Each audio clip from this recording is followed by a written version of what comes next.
को पाप करता देख भगवान चुप क्यों रहते हैं? एक समय की बात है जब देवर्षि नारद नारायण नारायण का जाप करते हुए भगवान शिव के दर्शन करने के उद्देश्य से कैलाश पर्वत पर जाते हैं। फिर देवर्षि नारद को देखकर भगवान शिव प्रसन्न होते हैं और कहते हैं कि नारद, आज अचानक किस कारण से कैलाश पर तुम्हारा आगमन हुआ है? अवश्य ही कोई विशेष कार्य होगा जिसका भाग बनकर तुम यहाँ पर आए हो। फिर नारद जी कहते हैं, हे भोलेनाथ, आप तो अंतर्यामी हैं, भला आपसे कोई बात कैसे छिपी रह सकती है? हम यहाँ पर किस लिए आए हैं आपको भली भांति पता है। नारद जी कहते हैं, हे प्रभु, आज मेरे मन में एक शंका निर्माण हो रही है, उसी का समाधान करने के उद्देश्य से आपके पास आया हूँ। कृपया मेरी इस शंका का समाधान कीजिए। तब भगवान शिव कहते हैं, हे नारद, तुम्हारे मन में जो भी शंका हो निसंकोच होकर कहो, मुझे तुम्हारी इन शंका का समाधान करके खुशी होगी। फिर नारद जी कहते हैं, हे प्रभु, पापी लोगों को पाप करते देखते हुए भी भगवान क्यों चुप रहते हैं? तब भगवान शिव कहते हैं, हे नारद, तुमने पूरे मानव जाति के कल्याण हेतु बहुत अच्छा प्रश्न किया है, जो मैं इस प्रश्न का उत्तर एक छोटी सी कथा के माध्यम से देना चाहता हूँ। इसलिए तुम इस कथा को ध्यान से और मन लगाकर सुनना, और जो भी मनुष्य इस कथा को ध्यान और मन लगाकर सुनता है वह अपने जीवन काल में किसी भी बात को लेकर कभी भी पश्चाताप नहीं करता, और वह मनुष्य जान जाता है कि पापी लोगों को पाप करता देख भगवान चुप क्यों रहते हैं। फिर भगवान शिव कथा को सुनाना प्रारंभ करते हैं।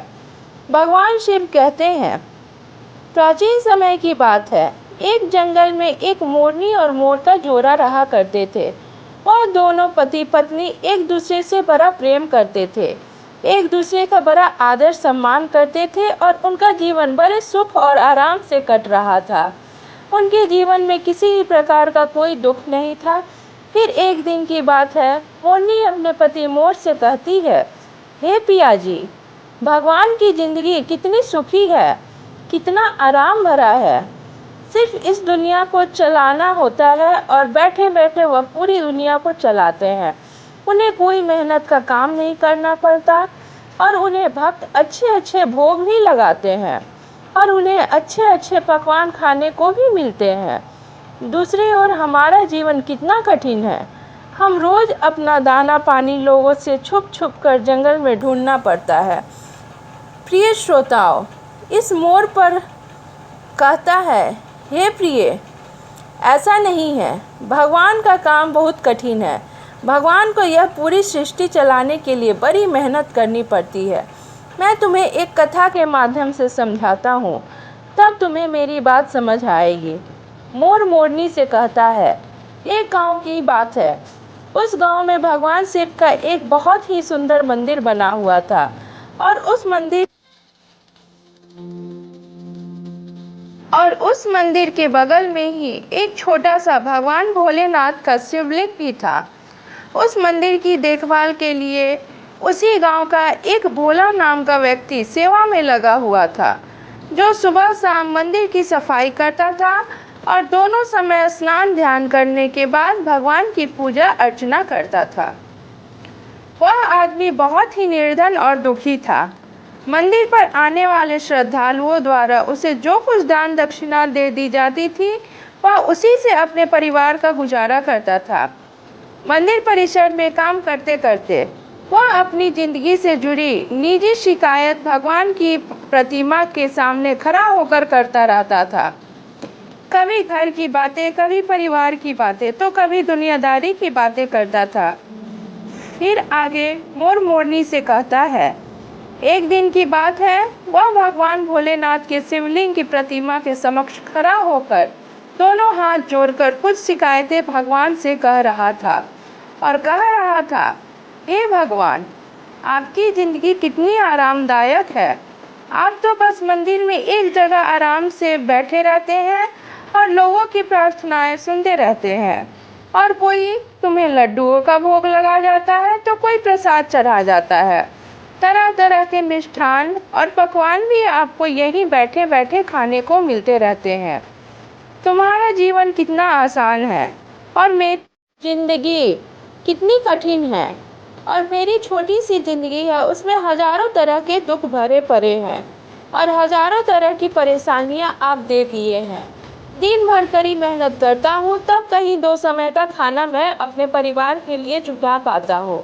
और वही पापी पाखंडी लोगों को देखो, दिन रात बुरे कर्मों में लिप्त रहते हैं, फिर भी मौज की जिंदगी जी रहे हैं। हे भगवान, यदि मेरी भी जिंदगी आपकी तरह हो जाती तो मेरा जीवन कितना खुशहाल होता। तभी अपने उस भक्त की ऐसी बातें सुनकर भगवान से रुका नहीं गया और वह उसी शिवलिंग की प्रतिमा से अपने त्रिभुज रूप में भगवान शिव अपने नंदी के साथ में प्रकट हो जाते हैं और कहते हैं, हे पुत्र, तुम गलत सोच रहे हो। तुम जैसा सोच रहे हो वैसा नहीं है। दूर से देखने पर सबका जीवन अपने जीवन से अच्छा दूसरों का जीवन ही दिखाई पड़ता है। जब हमें उसकी वास्तविक जिंदगी का पता चलता है तब समझ में आता है कि यह तो मुझसे भी गया गुजरा जीवन जी रहा है। तुम मेरी ज़िंदगी को आसान समझ रहे हो, मेरा जीवन उतना आसान नहीं है जितना तुम समझ रहे हो। मुझे भी बहुत सारी चीज़ें देखनी पड़ती है, बहुत सी व्यवस्थाएं बनानी पड़ती है, बहुत सी चिंताएं लगी रहती है। अच्छे के साथ अच्छा कैसे करें और बुरे के साथ बुरा कैसे हो, यह सब सोचना पड़ता है। कोई किसी असहाय को रुलाता है तो कोई पीड़ित को पीड़ित करता है, उसकी रक्षा करनी पड़ती है। मेरी जिम्मेदारी को जिस दिन तुम समझ जाओगे उस दिन तुम्हें मेरी मेहनत के बारे में भी पता चल जाएगा। फिर भगवान शिव उस भोला नाम के व्यक्ति से कहते हैं, हे पुत्र, इतना आसान नहीं है भगवान बनना। जिस तरह एक पिता बनकर मनुष्य अपनी संतान के लिए अपने दायित्वों को निभाता है, उनके दुख सुख अच्छे बुरे का ख्याल रखता है, उसी तरह मुझे तुम सबका ख्याल रखना पड़ता है। इतनी सारी जिम्मेदारियों को एक साथ निभाना कोई आसान काम नहीं है। फिर भगवान भोलेनाथ की बात सुनकर वह भक्त बोला, हे भगवान भोलेनाथ, आप तो बहुत ही भोले भाले हैं। आप यह कैसी बातें कर रहे हैं? आपका काम तो सचमुच में बहुत ही आसान है। जिस तरह पूरे दिन आप बैठे रहते हैं, आपकी तरह तो मैं भी किसी समय बैठा रहता हूँ तो किसी समय खड़ा रह सकता हूँ। इसमें कौन सी बड़ी बात है? तब भगवान शिव कहते हैं, हे पुत्र, मैं फिर भी कहता हूँ तुम यह नहीं कर पाओगे। मेरे इस कार्य में बड़े धैर्य की आवश्यकता पड़ती है और मनुष्य में इतना धैर्य नहीं है कि वह परिणाम घोषित होने तक रुक सके। मनुष्य के अंदर यह कमजोरी होती है कि वह थोड़ा सा सुख पाता है तो वह घमंड से भर जाता है, और जरा भी दुख आता है तो वह टूटकर शीशे की भांति बिखर जाता है। वह अपने धैर्य को बनाकर नहीं रख पाता। फिर भोला भक्त बोला, अगर ऐसी बात है तो आप मुझे एक दिन के लिए आपकी ज़िंदगी जी लेने दीजिए, फिर आप जैसा कहेंगे मैं वैसा ही करूँगा। मोर आगे अपनी पत्नी मोरनी से कहता है कि हे प्रिय, भगवान भोलेनाथ ने उस भोला नाम के व्यक्ति को बहुत समझाया पर वह बड़ा जिद्दी था। उसने भगवान शिव को एक भी बात नहीं मानी। फिर भगवान भोलेनाथ ने भी सोचा कि चलो मैं इसे एक दिन के लिए अपनी ज़िंदगी दे ही देता हूँ। कुछ लोग पर उपदेशों की बातों का कोई प्रभाव नहीं पड़ता, वह संसार की ठोकर खाने के बाद ही सही राह पकड़ते हैं। फिर भगवान शिव ने कहा, बेटा ठीक है, एक दिन के लिए मैं तुम्हें भगवान बनाता हूँ और तुम्हारी ज़िंदगी मैं जीता हूँ। फिर देखते हैं कि तुम मेरा काम किस ढंग से करते हो। भगवान शिव कहते हैं, और हाँ, मेरी ज़िंदगी जीने के लिए तुम्हें कुछ शर्तों का पालन करना होगा। फिर वह भोला नाम का भक्त बोला, हे भगवान भोलेनाथ, मैं आपकी सारी शर्तें मानने के लिए तैयार हूँ। बताइए आपकी क्या शर्तें हैं? तब भगवान शिव कहते हैं, हे पुत्र, तुम ध्यान से सुनो। मंदिर में बहुत से लोग आएंगे जाएंगे, जिसमें अच्छे भी लोग होंगे और बुरे भी लोग होंगे, क्योंकि भगवान पर तो सबका ही अधिकार होता है। यदि किसी पिता का एक छोटा बेटा नालायक निकले तो क्या वह पिता उसे अपना बेटा नहीं मानेगा? इसी तरह अच्छे बुरे दोनों लोग मेरे बच्चे हैं, परंतु परिणाम मैं उनको उनके कर्मों के अनुसार ही देता हूँ। फिर भगवान भोलेनाथ कहते हैं, बेटा, जब तुम भगवान बनकर मेरे स्थान पर खड़े रहोगे तो तुम्हें अच्छा कहने वाले लोग भी आएंगे और बुरा कहने वाले लोग भी आएंगे। तब तुम्हें चुपचाप उनकी बातें सहन करनी होगी और धैर्य के साथ उनकी बातों को सुनना होगा और उनके अच्छे बुरे कर्म को देखना होगा। तुम्हें अपनी तरफ से कुछ भी भक्त से नहीं कहना होगा, चाहे कुछ भी हो जाए। फिर भोला ने कहा, ठीक है प्रभु, मुझे आपकी सारी शर्तें मंजूर है। अब तो भगवान भोलेनाथ ने उस भक्त से एक दिन के लिए ज़िंदगी बदल ली और एक दिन के लिए उसे भगवान ने शिवलिंग में विराजमान कर दिया और स्वयं सेवक बनकर मंदिर की सेवा करने लगे।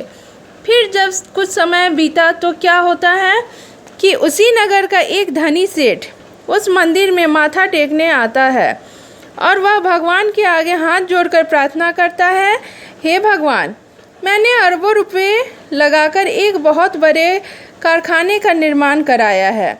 मुझे आप ऐसा आशीर्वाद दीजिए कि मेरा कारखाना बहुत तेज़ी से चलने लगे और मैं उससे खूब सारा धन कमाऊँ। वह सेठ अपनी प्रार्थना कहने के बाद माथा टेकने के लिए जब नीचे झुका तो उसके जेब से पैसा से भरा हुआ बटुआ निकलकर ज़मीन पर गिर पड़ा और उसे अपना बटुआ दिखाई नहीं दिया, जिससे वह वहां से उठकर जाने लगा। उधर शिवलिंग में विराजमान भगवान का भक्त यह सब देख रहा था। उसने देखा कि अरे, सेठ का बटुआ तो यहीं पर गिर गया है। एक बार तो उसके मन में आया कि क्यों ना इस सेठ को आवाज़ लगाकर उसे कह दूं कि उसका बटुआ यहीं पर गिरा है। लेकिन फिर उसे भगवान शिव की शर्त याद आ गई कि भगवान भोलेनाथ ने कहा है कि चाहे अच्छा हो या बुरा तुम्हें बोलना नहीं है, तुम सिर्फ उसे देखते रहना। यही सोचकर भगवान बना हुआ वह भक्त चुपचाप देखता रहा। तभी उस मंदिर में एक बहुत ही गरीब आदमी आता है और वह भगवान भोलेनाथ के शिवलिंग के सामने खड़ा होकर कहता है कि हे भगवान, मैं बहुत गरीब हूँ। इस गरीबी में मैं बड़े दुख का जीवन जी रहा हूँ। परिवार का पेट पालना भी मुश्किल हो रहा है। घर में माँ बीमार है, उसका इलाज कराने के लिए मेरे पास पैसे नहीं हैं। मैं कहाँ से व्यवस्था करूँ, कुछ समझ नहीं आ रहा है कि आगे मेरा जीवन कैसे चलेगा। आज मेरे पास मात्र 10 रुपये हैं। इससे तो ना एक समय का राशन आ पाएगा और ना ही माँ की दवाई। कुछ कृपा कर दो भोलेनाथ, जिससे मेरी ज़रूरतें पूरी हो जाए। इतना कहकर वह आदमी मंदिर से जाने लगा। तभी उसकी नज़र पैसों से भरे एक बटुए पर पड़ी।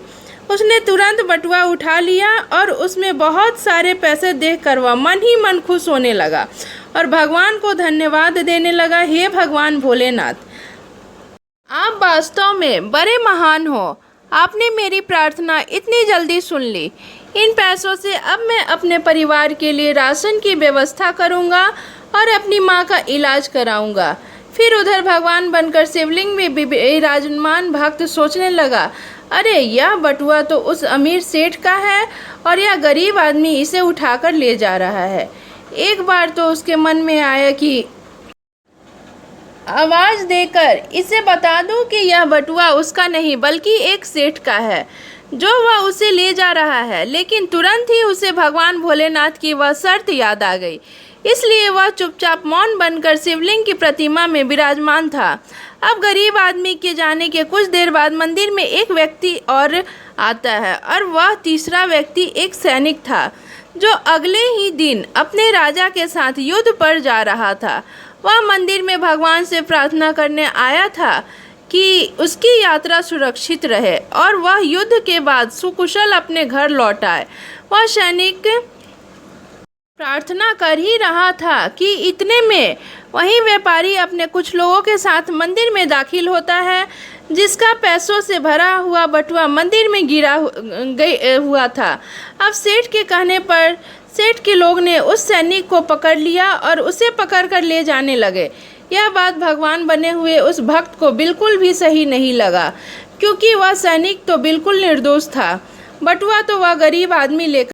फिर भगवान बने हुए भक्त को अपने सामने होता यह अन्याय का काम पसंद नहीं आया और वह कहने लगा, हे सेठ, तेरा बटुआ इसने नहीं चुराया है।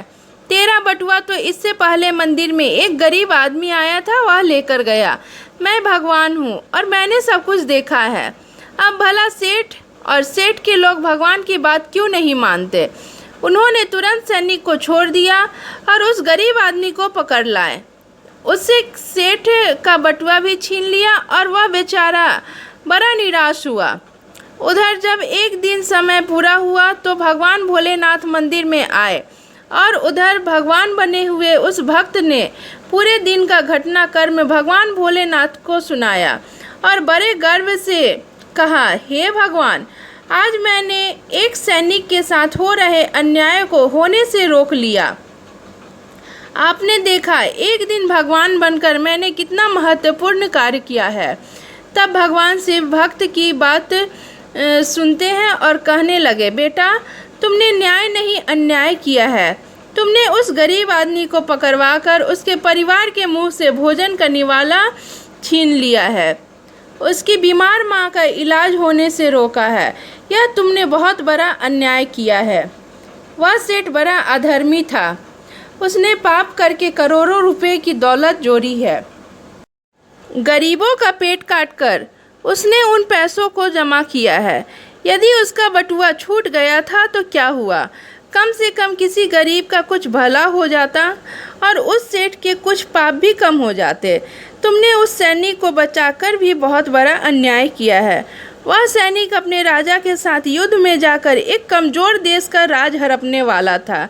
जानते हो उस युद्ध में कितने निर्दोष सैनिक मारे जाएंगे? तुमने उसे बचाकर बहुत बड़ा अन्याय किया है। भक्त को भगवान भोलेनाथ की बात को सुनकर बड़ा पश्चाताप हुआ और कहने लगा, हे भगवान भोलेनाथ, मैं तो वही देख पा रहा था जो मेरी आंखों के सामने हो रहा था। उसके पीछे की सच्चाई कुछ और होगी, यह मैं नहीं देख पा रहा था। फिर भक्त आगे कहता है, हे भगवान भोलेनाथ, दुनिया को सिर्फ आप ही चला सकते हैं, क्योंकि आप जीवन के हर पहलू को अच्छी तरह से देख सकते हैं। आप जो करते हैं अच्छा ही करते हैं। गलत तो हम हैं जो जीवन की वास्तविकता को समझ नहीं पाते और उससे पहले ही पाप पर दोष लगा देते हैं।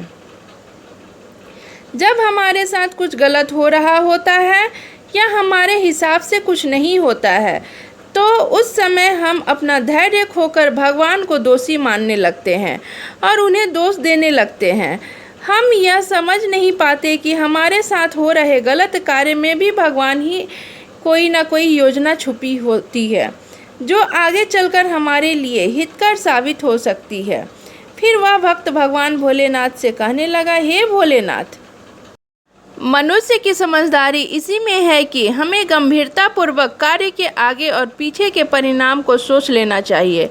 यदि आपके साथ आपकी मर्जी के अनुसार कुछ नहीं हो रहा है तो उसे भगवान की मर्जी समझनी चाहिए और आगे भगवान जो करते हैं वह अच्छा ही करते हैं, ऐसा सोचकर अपने कर्तव्य पर ध्यान देना चाहिए।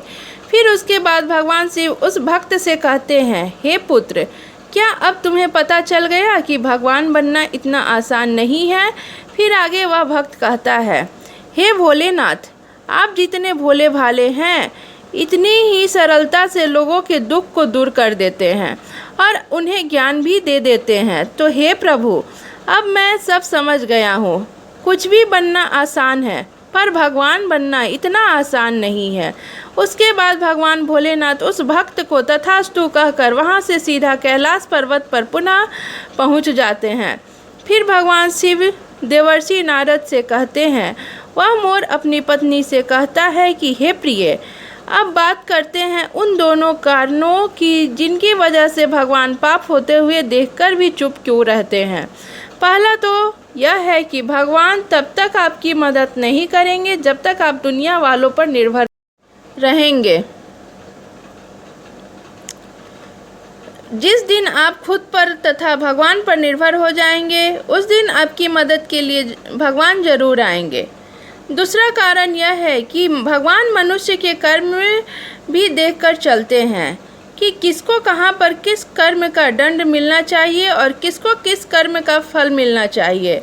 भगवान हमेशा आपके अगले और पिछले सारे कर्मों को देखकर हिसाब करते हैं। भगवान को समर्पित होकर चलिए तो आपका कभी भगवान बुरा नहीं होने देंगे। फिर आगे देवर्षि नारद इस कथा को सुनकर अति प्रसन्न होते हैं और कहते हैं, हे प्रभु, आप ही इस संसार में आदि और अनंत है। आज आपने मुझे इस कथा को सुनाकर मेरे मन को शांत किया। हर हर महादेव।